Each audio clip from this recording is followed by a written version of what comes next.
Today we continue to talk about theory and calculation of airfoil. Sorry, need to turn off my cell phone. Last time we talked about definition of vortex sheet, definition of a general idea of calculation of airfoil using concept of vortex sheet. And we also discussed about practical implementation of calculation model in a special way, called condition which allows us to have the stagnation point at the trailing edge of the airfoil and smooth transition of flow around airfoil, a fundamental relation. Today, continuing this model, we first discuss circulation theorem, and then we will talk about thin airfoil theory. I hope today we can make it. Let's see. Please do not forget to ask your questions, and I will receive and I will try to read your questions and answer. About tomorrow class, it's also hard to say. Probably we can make it. I think we can make tomorrow class talking about numerical simulation. So for people who already started doing simulation, please prepare your questions. And tomorrow I will clarify some aspects which still were not discussed in questionnaire of aerodynamics, and also some other things related to aerodynamics. Let's see. I hope we can have a nice discussion tomorrow related to practical application of aerodynamics. So, Kelvin circulation theorem is based on the following assumption, that circulation remains constant in a moving control volume. For example, on figure 20, we can see fluid element or control volume with known value of circulation, gamma 1, moving inside flow. While it's moving, it's deforming, changing flow properties inside, changing shape of this control volume. According to Kelvin's theorem, proven theorem, of course, this circulation remains same, unchanged. If there were no disturbance, if there were no source of external circulation, like this case. Application of Kelvin's theorem can be seen in so-called starting vortex concept. Starting vortex concept. Presented here, allowing us to calculate properties of a lift, for example, using definition of circulation. How does it work? We have airfoil in the flow without movement. It's figure A. And we know that circulation of flow without movement is equal to 0 because velocity field is equal to 0. It's a curve C1 presented on the upper part of my screen. Inside this fluid element, we have our airfoil. Velocity everywhere is equal to 0, so it's quite clear that integrating velocity around closed line or inside this area, we will receive 0. Then, at some moment, we have picture B. Flow started to move with infinite velocity, not infinite velocity, velocity, constant velocity, we call it V infinite, right? With constant velocity. Or it's same as, for example, we start to move airfoil with this velocity. So it's a relative question, right? What moves? Flow is moving or airfoil is moving, depending where is the observer. But flow picture, flow profile is absolutely same independently from where we observe this picture, from outside or from airfoil being inside airplane, for example. Same fluid element, C1 and C2 are same fluid element, but in different time moments. What happens with the flow when it starts to move? We start to have a vortex behind airfoil, so-called starting vortex. The starting vortex appears when airfoil accelerated from V0 to V infinite. In constant flight, constant flow, the starting vortex does not exist because flow pattern around airfoil will be smooth, right? If there is no flow separation, of course. Our theory does not account on existence of flow separation. So starting vortex appears because airfoil started to move. This is the first moment after airfoil moved. Starting vortex is some distance from airfoil, not exactly on the airfoil, is a result of flow acceleration or flow movement. And according to Kelvin's theorem, since C1 and C2 are the same volume, circulation gamma remains constant. So gamma 2, circulation 2, and gamma 1 are equal to 0. We can separate on picture B this big volume by line dB or BD. I will make it blue just to highlight this line BD separating our volume in such a way that this line BD is mostly perpendicular to flow direction, and it separates vortex from flow around airfoil. According to Kelvin's theorem, separating in such a way, we have totally zero balance of circulation. We are separating positive and negative circulation. So it means that circulation inside vortex, inside starting vortex, is equal to the circulation around our airfoil, but with opposite sign. They compensate each other with opposite sign. You can see gamma 4 is clockwise direction, having clockwise direction, and gamma 3 has counterclockwise direction. In total, they will be 0. And in a module, they are equal. Based on this concept, we can, using theorem of Kuta-Zhukovsky, define lift on our airfoil by the following relation that probably you remember that lift is equal to density multiplied by velocity, infinite parameters, multiplied by circulation. Yeah, like this. Some question? No? No.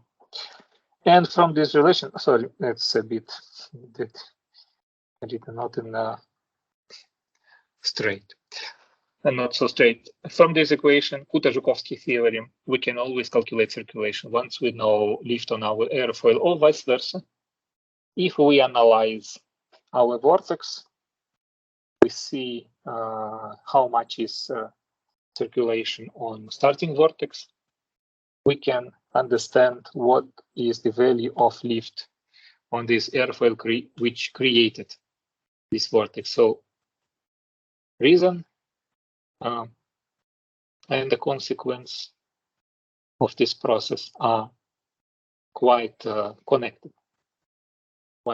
Or we analyze starting vortex, calculating lift, or we measure lift and can calculate circulation on starting vortex. You can see average of velocity, for example, on this closed loop. Anderson in examples shows us how to make such calculation. I think it's very simple. He gives lift on airfoil, gives velocity and density values, and calculates circulation from this formula. Very simple way to estimate relation between velocity properties after airfoil and forces created on the airfoil. Since Kutažukovsky theorem works only with the lift, we cannot say anything about drag. So drag is not included in such calculation, only lift component. I hope it's clear more or less. Please let me know if there are some questions. And meanwhile, I will start explaining you one of the most important theories in aerodynamics, which is called thin airfoil theory. Thin airfoil theory is a way to calculate analytically airfoil based on vortex sheet concept. Let's see. What is thin airfoil theory? First of all, we must represent our airfoil. Thin airfoil is airfoil which has thickness less than 12%. We consider thin when thickness is significantly smaller than size of quarter. So 12% is already can be considered as thin airfoil, 12 or smaller. Okay. In general, it's a cambered airfoil. I would like to remind you that cambered airfoil is airfoil which is curved, right? So it's not symmetric. I will try to design here cambered airfoil on the lower side, and I will try to build same shape the upper side. Oh, more or less, I hope. Okay, it's not completely equal. Camber line is exactly in the middle. So if I take any 2 points, 2 points on my airfoil, I will see that upper distance from camber line to wall is equal to distance from the lower side to camber line. So A1 is equal to A2, or distance 1 is equal to distance 2 for any 2 points. This is a cambered airfoil, curved one. When camber line is exactly on axis X, it becomes symmetric. First of all, we work with cambered airfoil as the most general case, more general case. Then we will see how to make simplification for symmetric airfoil. So I will remove my annotations here, and let's take a look on part A of this figure. It's figure 22 from book. Well, our airfoil is thin. So first assumption is that we will neglect thickness of our airfoil just looking on the camber line. Okay, so this is first assumption. Vortex sheet will be placed on our camber line instead of putting it on a surface of airfoil. It's exactly on the camber line. Then there is a velocity created by this vortex. There are actually two velocity components. Velocity which is created by vortex, W, or here it's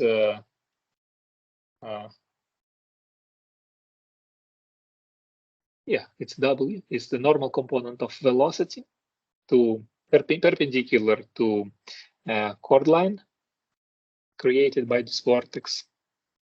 And another component of velocity is created by infinite velocity from far field. So it's a second influencing source from our on our model. So we have two sources from far field, V infinite, and from vortex line. And the next simplification you can see on figure B. Or not B, but theory assumes that vortex sheet is not placed exactly on a camber line, but it will be placed on a chord, on a straight line. instead of seeing camber line, we will see vortex distributed on chord line, but in such case, vortex is acting in such way that flow will never cross this chord line. So this velocity will be velocity created by vortex will be always compensated by velocity created on infinite distance. So we need to apply these boundary conditions that compensating velocity at each point of chord line make it equal and opposite to velocity on infinite distance. This is a schematic here showing such an approach. Let's see. Equation is written. V infinite n is the normal component of velocity, which can be calculated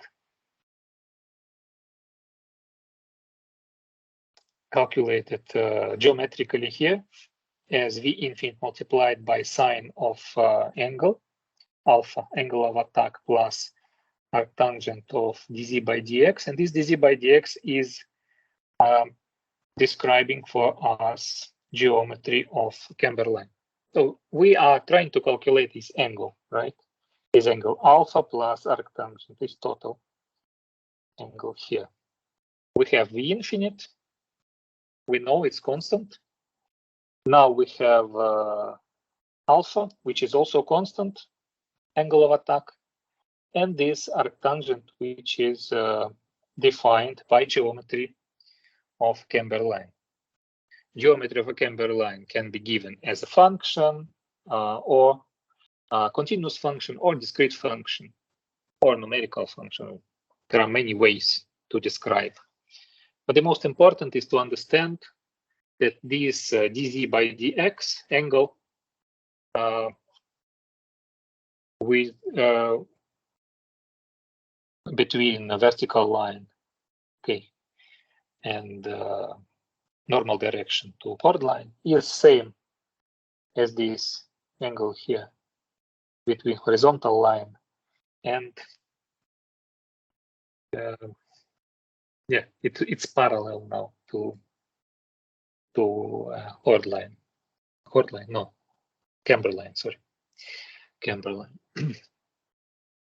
Geometrically, we know all parameters for this relation. We know V infinite, we know angle of attack, we know how geometry is changed on camber line, Z. This is why we can calculate derivative dz by dx, and all these equations can be calculated. So it's a number. For any point on camber line X, V infinite n can be calculated and will be just a value.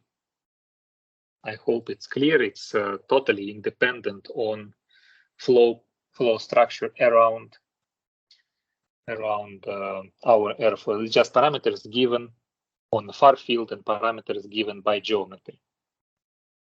So we take these velocity components, and now we must compensate this velocity component V infinite n by velocity on opposite direction created by vortex. Here, yeah, this V infinite n probably would be nice also to put arrow like this, V infinite n. So it's a normal component of velocity from infinite direction. Before doing this, before compensating this velocity, there are several simplifications which help us to conclude with the analytical solution. Sorry.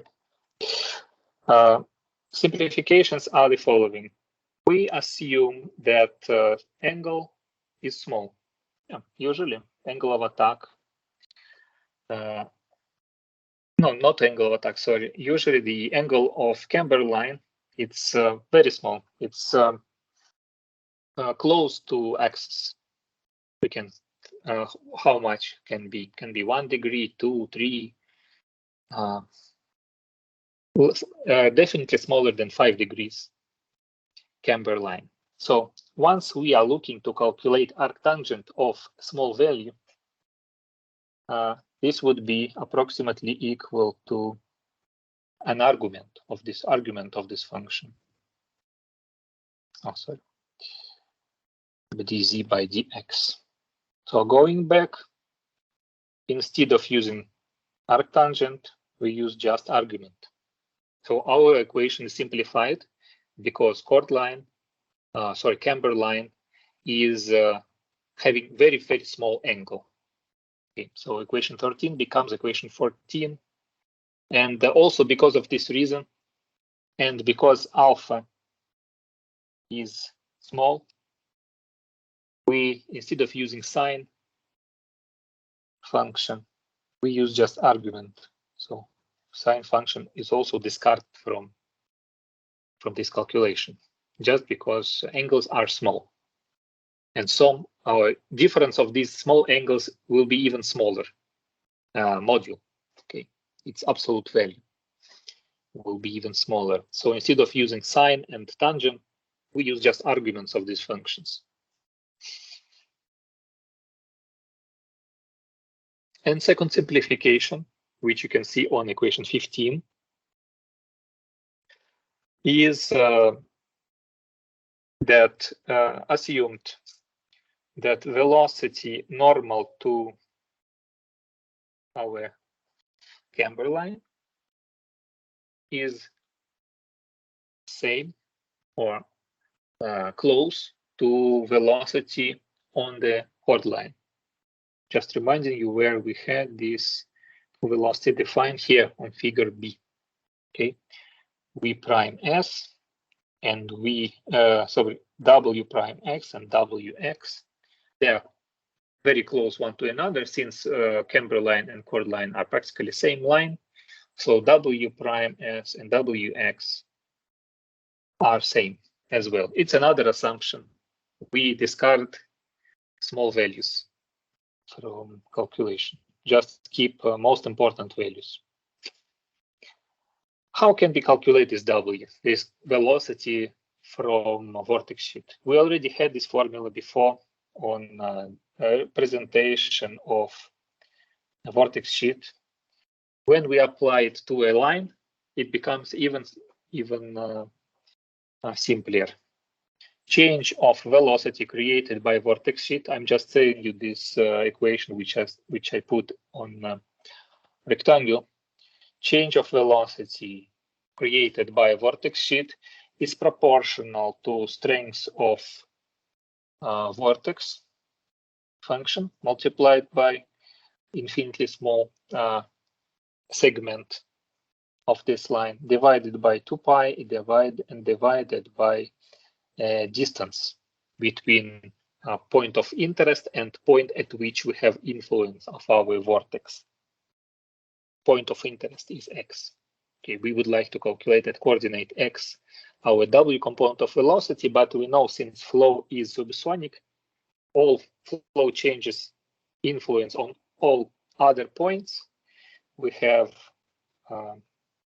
in W component of velocity or W velocity, we have influence of all segments of a vortex sheet, including this segment which we use in the formula. It's okay, general, any arbitrary segment. So it has this influence more far from point of W calculation of this exact point of interest.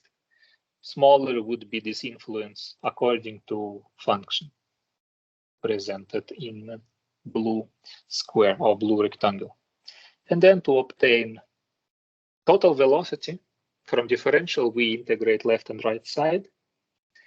And from the left side, we obtain velocity created by a vortex sheet. On the right side, we integrate our function describing differential of velocity from 0 to C. 0 is leading edge and C is the trailing edge. Also here we must remember about Kuta conditions. Kuta condition, do not forget about this, that Kuta condition says to us I hope somewhere I put. Okay, later probably it will be. I just remind you that Kuta condition says that strength of vortex on the chord, on the trailing edge at the end of this vortex sheet would be equal to 0. In such a way, we obtain stagnation point on the final edge of airfoil, trailing edge of the airfoil. Okay, so this is part of velocity created by vortex, and when we put together two velocities, part of velocity created by vortex, left part of equation 18, and part of velocity created by infinite velocity, right part of equation 18, we obtain the fundamental equation of thin airfoil theory, giving to us relation between strengths of vortex or distribution of vortex strengths, gamma, and geometry of geometry of camber of airfoil. General fundamental equation. You can see it's not simple. It cannot be solved for general case. It's an integral differential equation. Solution will depend on mostly how function z or function z is defined. If function z is simple, a shape describing camber line, a simple analytical function, then solution of equation 18 can be found analytically. In case if camber line is a complex function, some polynomial or empirical function, then equation 18 cannot be solved analytically, can be solved only numerically. Okay, so how it can be solved in practice? There are several approaches. First approach, which is the simplest one, is called symmetric airfoil. You can see it on my screen written here, symmetric airfoil. What does it mean? It means that camber line and chord line are same and it's horizontal. So equation of derivative of camber line is equal to 0. So we have no this part of function. It becomes right part of equation becomes just v infinite multiplied by alpha, which is constant, just a value. In such a way, this equation becomes just integral equation and can be solved analytically.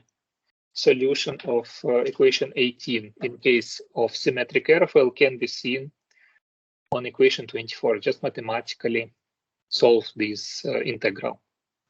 You can, if you are interested to know how it's solved, please see Anderson book and any other works related. I think even in Anderson book is not completely shown how equation is solved because it involves mathematical methods which are more complex to understand and we can just confuse you. So equation 18 can be solved. We receive equation 24 in case of symmetric airfoil.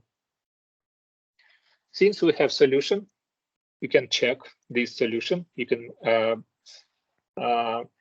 see for this solution that Kuta condition is satisfied, of course.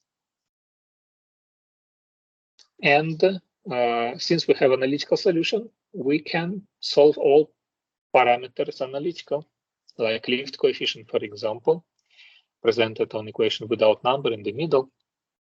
Once we substitute here our solution from Kuta-Zhukovsky theorem, right? Since we know that gamma is equal to integral of gamma function. Okay, yes, okay, from 0 to chord. Once we integrate this function, we will obtain equation 33. Very simple description of lift coefficient as a function of angle of attack. So according to symmetric airfoil theory and thin airfoil theory, for symmetric airfoil, lift coefficient would be a line, linear function with lift slope equal to pi and proportional to angle of attack. Once we analyze this function, we will see that for angle of attack equals 0, lift coefficient is also equal 0. And I think visualization of this function can be seen on figure. Oh, sorry, I have an error in my program. I will just reload. Just a moment. Sometimes it happens.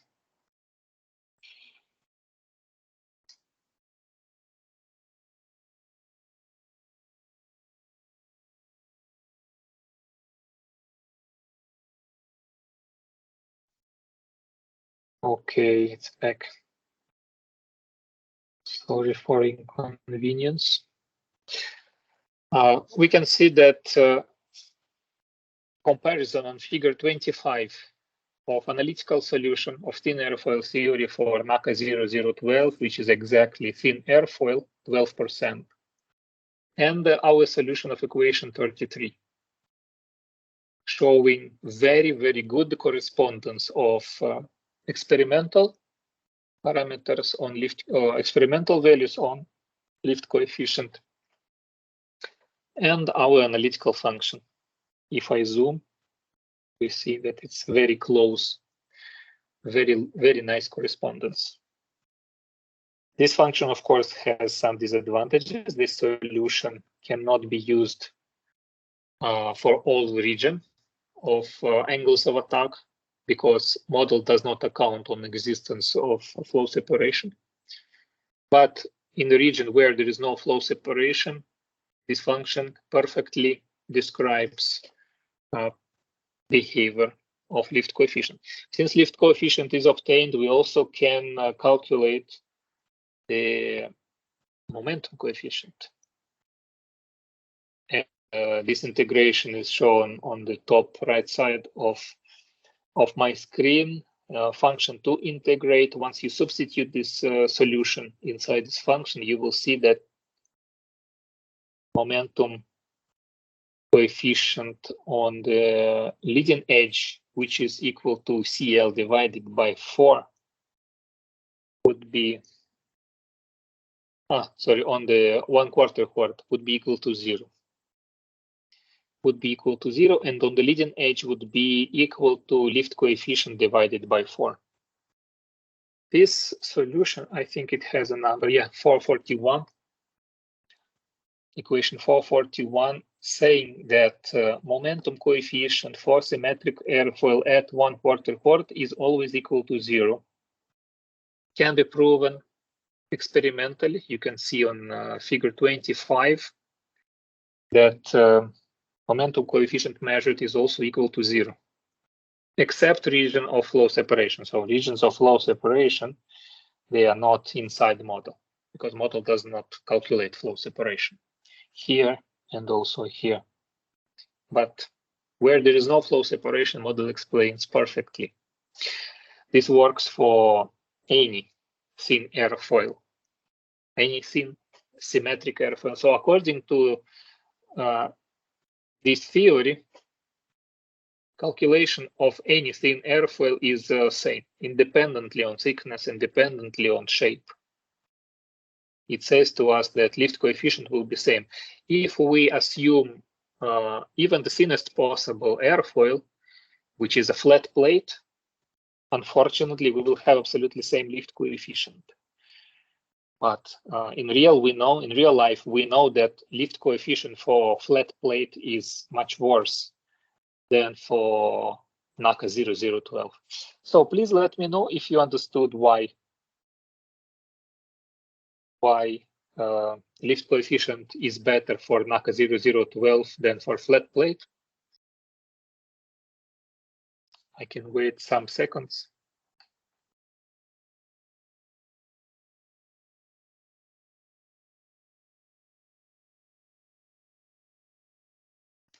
Any idea why flat plate is not so good as airfoil NACA 0012?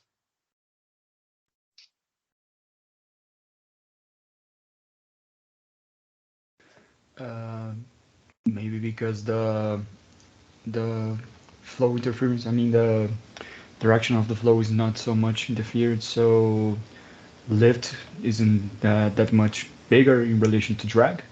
But why?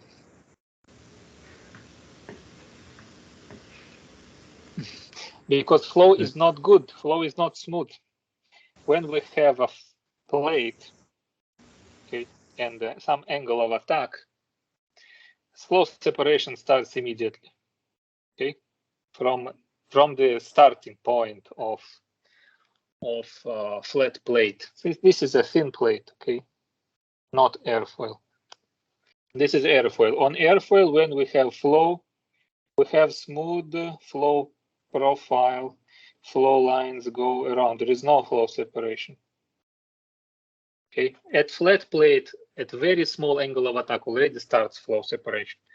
What does it mean, flow separation, from point of view of thermodynamic properties? It means that pressure after flow separated is close to stagnation pressure, or close to ambient pressure, let's say. Let me see, stagnation or ambient pressure, probably is ambient pressure, right? So on the upper and lower side of this plate would be very small pressure difference.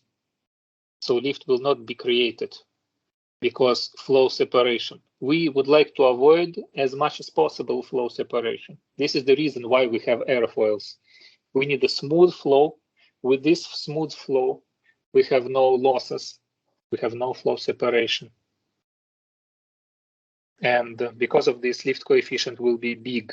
Even for thin airfoil, flow separation does not start so fast and so hard as it happens for flat plate.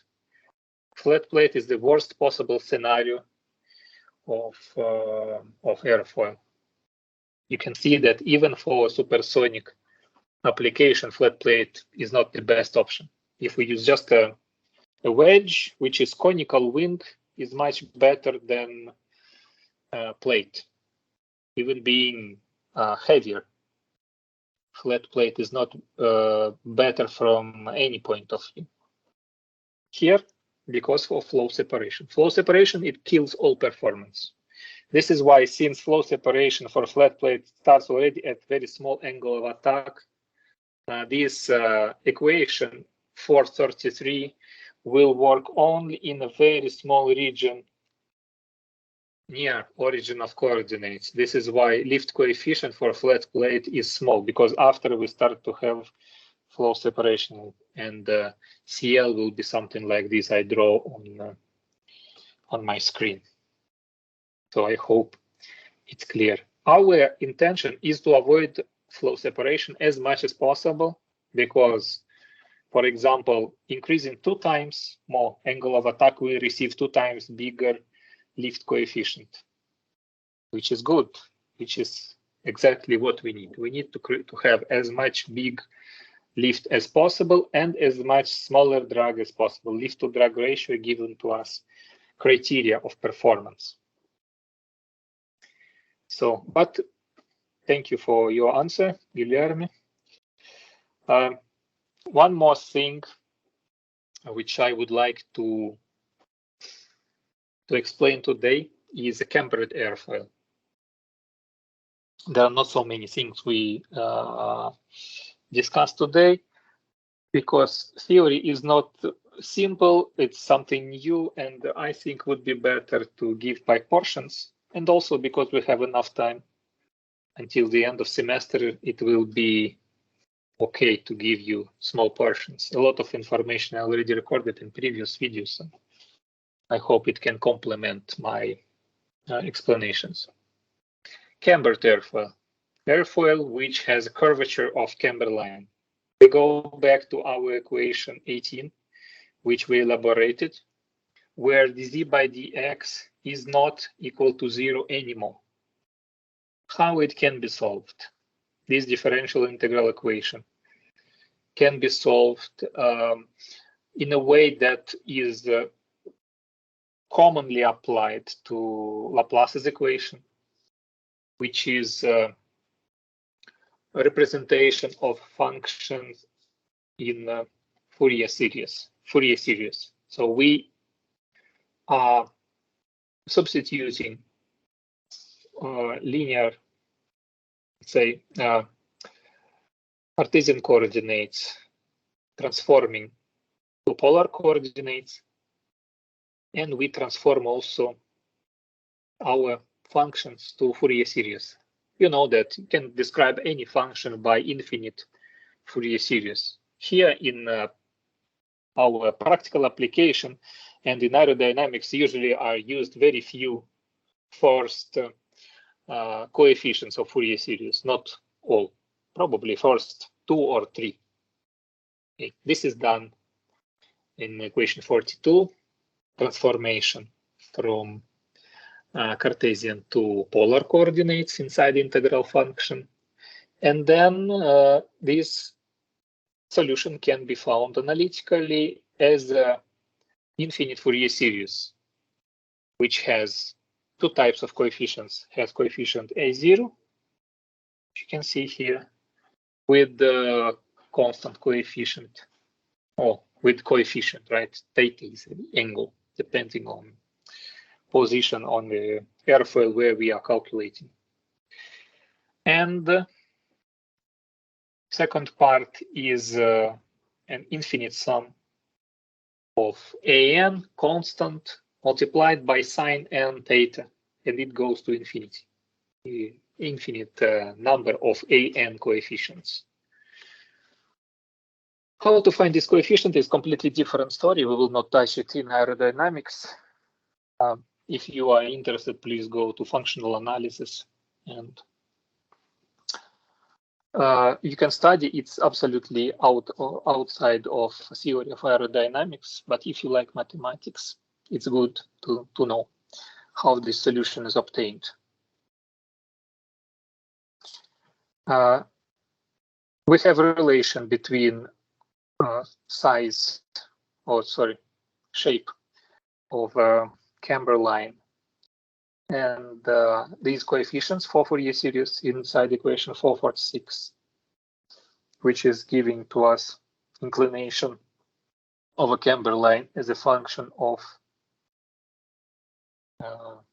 coefficients. Using these equation and having z function defined analytically or by discrete values, we can calculate these coefficients as many as we need, as many as we require. And then we can calculate all other parameters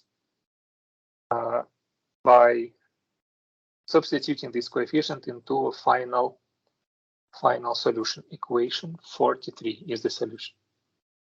So we use equation 46, obtain coefficients, put inside equation 43, and then integrate, obtaining gamma, and then using Kutta-Joukowski theorem, obtain lift coefficient, lift slope, etc. Let's go to lift coefficient. Lift coefficient for cambered airfoil is composed of two parts. It's also proportional to pi, as you can see here, same as for symmetric airfoil. It's also proportional to alpha, same as symmetric airfoil, because cambered airfoil is similar to cambered airfoil. But it is also has a part which is describing shape of a camber line. You see here, purely describes shape of camber line, is dz by dx is geometry of camber line, and theta is angle in polar coordinates, just an independent parameter for integration. Lift slope or inclination of lift line is the same as for symmetric airfoil, equal to pi. And This second part, which I put here, it can be seen here. It's called alpha L0.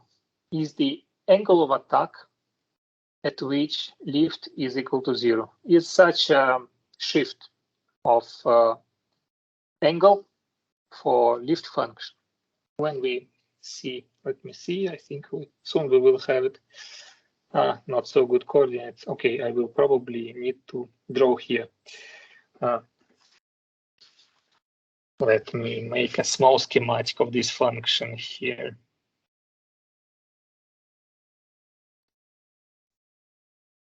Okay. Hope it will be visible. We already had this function before. I just remind you how it looks like. Lift coefficient versus angle of attack. Alpha CL. I will try to visualize function 57.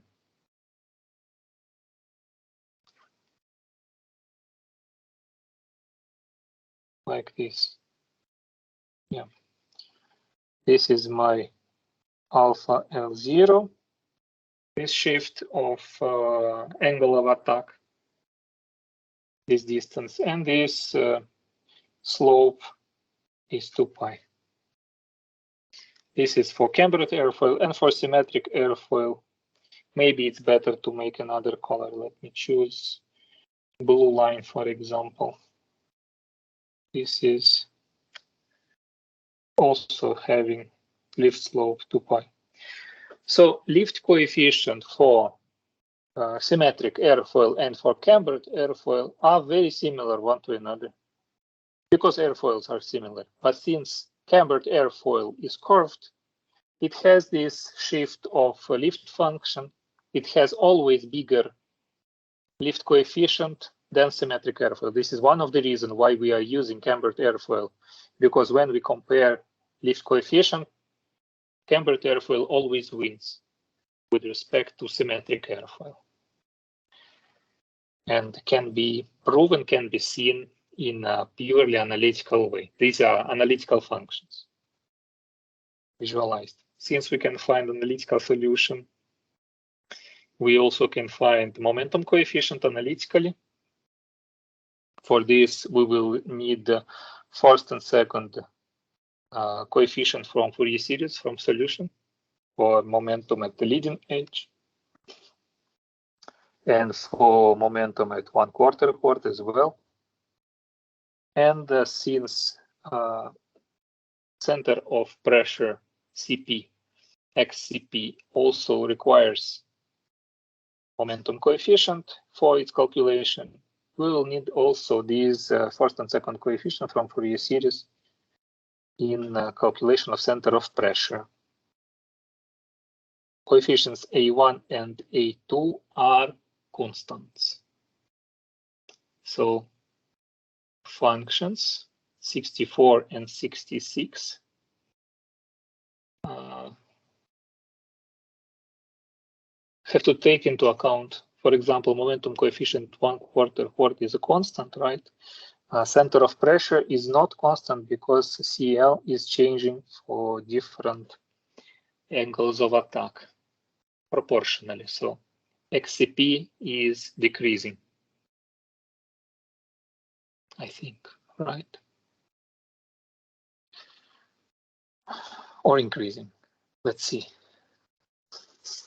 If CL is increasing, that second part, this part becomes smaller, right? So XCP is decreasing. But we always expect this XCP close to 1/4. Do not forget, it's a reference value. Center of pressure for many airfoils is very close to 1/4 chord. Representation of theory. Unfortunately, it's not compared with the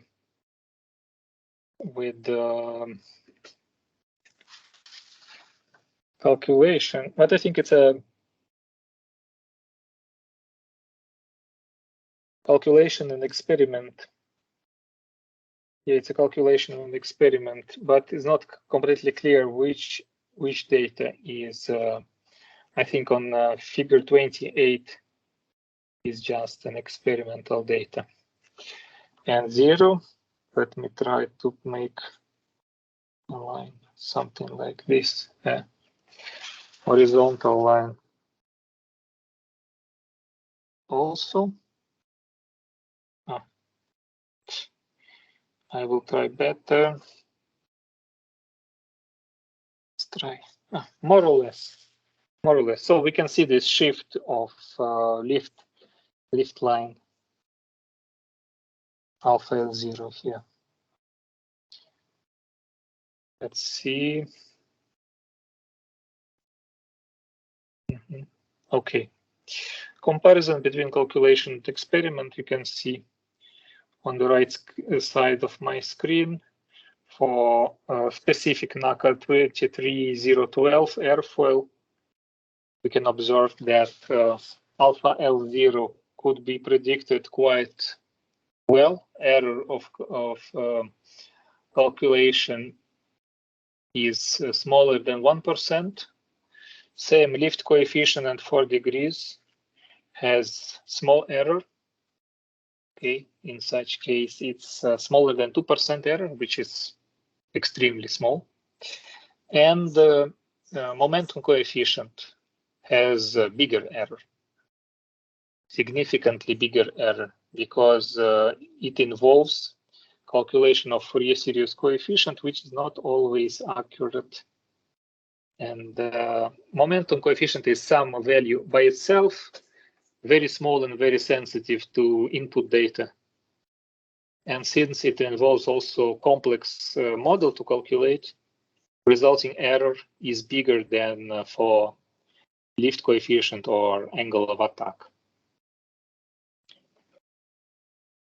Such situation can happen, and we consider 27% in momentum coefficient error of 27% is not such a big value.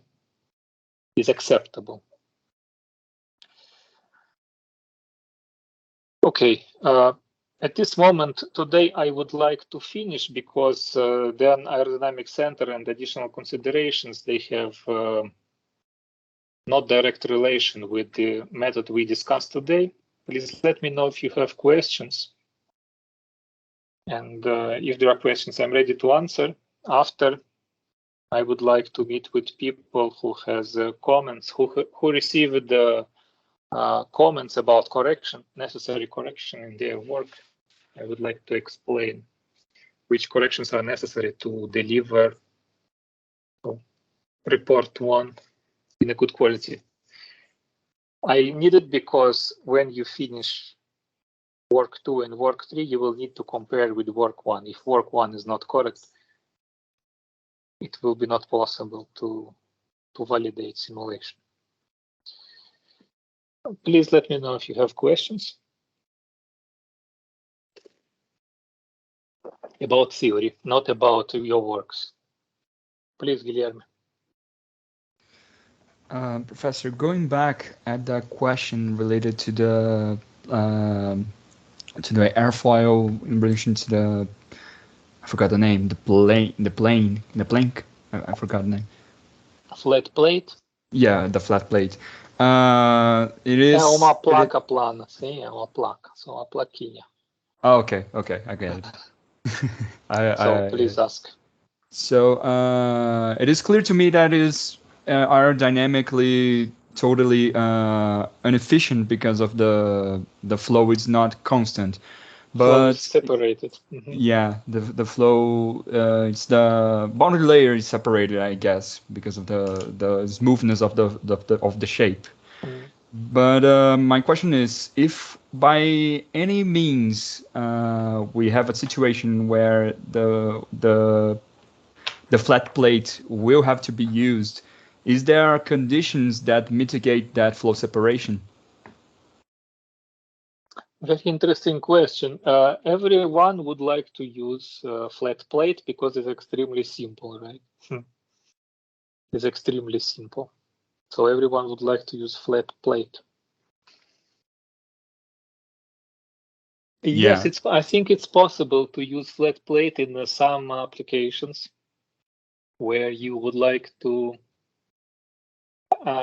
see positive pressure. When you would like to create positive pressure, for example, let me draw here. If we have such a shape, okay. Yeah, for example, this part of airfoil like this, and flow goes horizontally. Okay, let's assume it's horizontal. And then we have a flat plate here at some part just to control, okay, like a flap, for example, some part of flap, just to control flow. Of course, it's not that simple. We will see that flaps are designed in such a way that have to preserve absence of flow separations, the main purpose of flap, not just changing lift coefficient, but let's assume we don't know about that. Let's assume we have just a flat plate. In such case, flow will go how? Flow will go like this and like this. Will be no flow separation in the region, in the lower part, because it will be pressing pressure. So it will be increased pressure, decreased velocity at this wall. Okay, so use of flat plate at this condition is justified. Is justified, partially justified, because it's not totally correct to use just a plate. Better to use some small airfoil there. But okay, it's justified because there is no flow separation and we create extra lift. But if you will try to put flat plate here at the same conditions, okay, it will be, oh, let's say like this. It will be already a huge problem. Will be already a huge problem, because on this upper part of airfoil we must have increased velocity, we must have lower pressure. So flat plate, for my opinion, is working better when we need increased pressure, when we push, when we press. But when we need to have a sort of vacuum is when pressure is smaller than ambient pressure. Flat plate is absolutely bad, because it results in flow separation. So I hope it's more or less clear about application of flat plate, but it's also always extreme case, an extreme case. We must also remember about several cases, additional cases, like technical solutions, how plane would decelerate when it lands, how plane decelerates. It has plates on the top part of the wing. Okay, it has plates, okay, which are raised on some angle, and they are creating this flow separation. It's purely not for lift. It's only to create drag. So this is how airplane decelerates fast. It opens this, liberates these plates. They create vorticity, they create turbulence behind, and this is how all energy is wasted from movement to thermal energy to losses and deceleration happens. Okay, so there are several applications. If you would like just to lose energy, flat plate is a good way to do it, because always supported by high turbulence and flow separation. But if you need lift, absolutely not good. I hope it was more or less clear. It's perfectly clear. Thank you, Professor. Okay, you're welcome. More questions?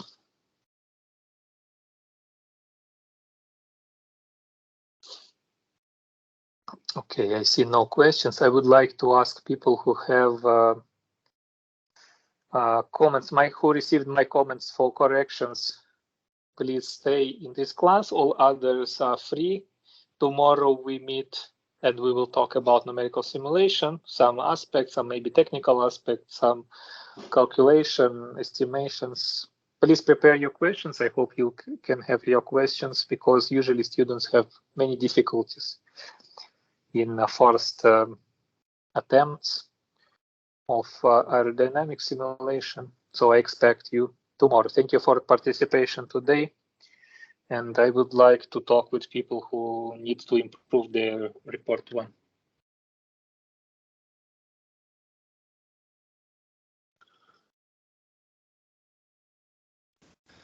Okay. Thank you, Professor. Till Thank tomorrow. you. See you. Bye.